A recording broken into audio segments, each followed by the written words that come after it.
Hi everybody, I want to welcome you back to What's Hot, What's Not. Hope everybody had a very Merry Christmas.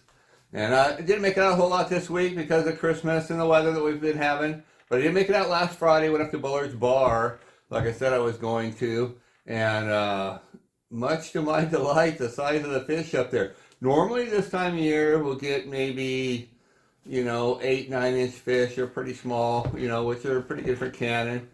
But they're not very big. But most of our fish, probably 3/4 of our two limits, were fish that were between 10 and 11 inches, which is huge for Bullard's Bar this time of year. In December, imagine what they're going to be like next July. So hopefully we'll be getting some of our bigger fish, more like 15, maybe even 16 inches this year. Who knows? But we started off fishing fairly early in the morning. Started fishing right out of we just went right out of from the dam, went right past the houseboats, past the 5 mile an hour buoy, and started fishing. And we were just, for quite a while, we were just going just to kind of see where the fish were. And I was kind of surprised. Warren said they were in there, but I was kind of surprised as to how well we did in that straightaway going down to the first corner. And we turned the corner, and we were really knocking the heck out of them right there, heading back towards Dark Day. Then we got about 2/3 of the way back to Dark Day, and it seemed like we ran out of fish, so we turned around. So it seemed like most of the fish really are hanging in that sort of intersection, I guess you would call it, where, if you're looking straight ahead, going up the Yuba River, to your right would be Dark Day, and back around the corner to your left would be the dam. And that intersection in there seems to be where most of the fish are hanging out. Now, I'm sure they got some smaller fish in there, from this last year's plant, but we weren't really getting them where we were. So the bigger fish seem to be in there. Now, I wouldn't hold yourself to that spot. That'd be a good place to start. And then you also want to go across, like going up the Yuba River on the left-hand side there. That's always really good in the wintertime. And there's a lot of places around there.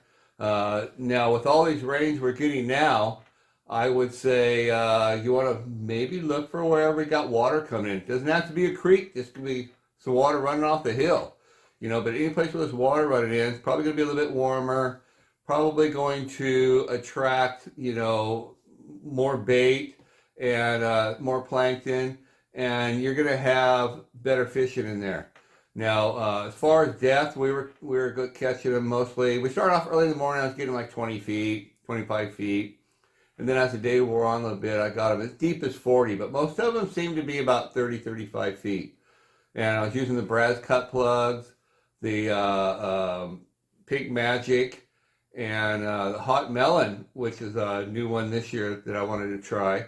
I think I had it last year, but I just never took it out of my box and rigged it up. But the Hot Melon was working later in the day really good. Early in the morning, not so good.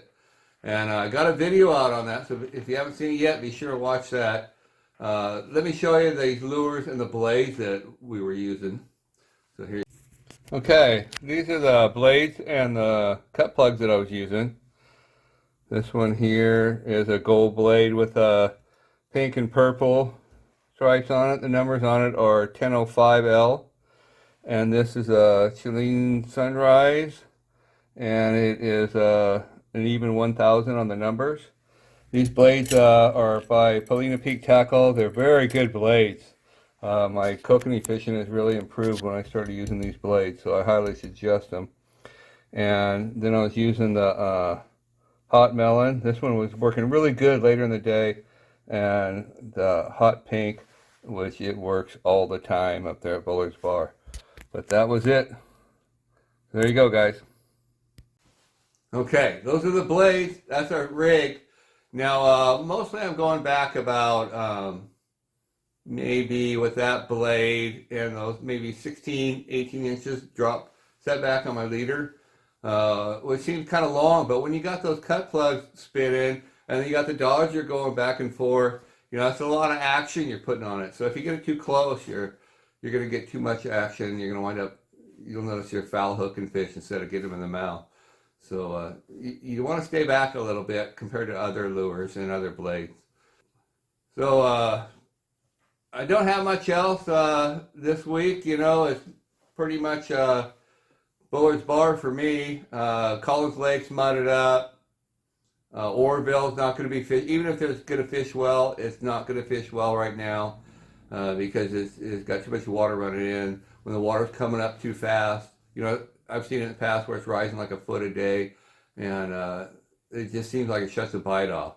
So you want to stick with more of your, for trolling, for trout or kokanee, stick to your lakes that are a little bit clearer, tend to run clear like Bullard's Bar, and just kind of keep an eye on the other ones because there's no reason why you won't. Now, Berryessa, I'm not real experienced with Berryessa this time of year. If you are, please make a comment. Let me know what happens in the wintertime. Let me know the clarity of it because there's no reason why you can't be getting trout and kokanee over there. I did see one post on Facebook where a guy had a 13-incher over there, so that's a good fish. So that's about it for this week, guys. So good fishing.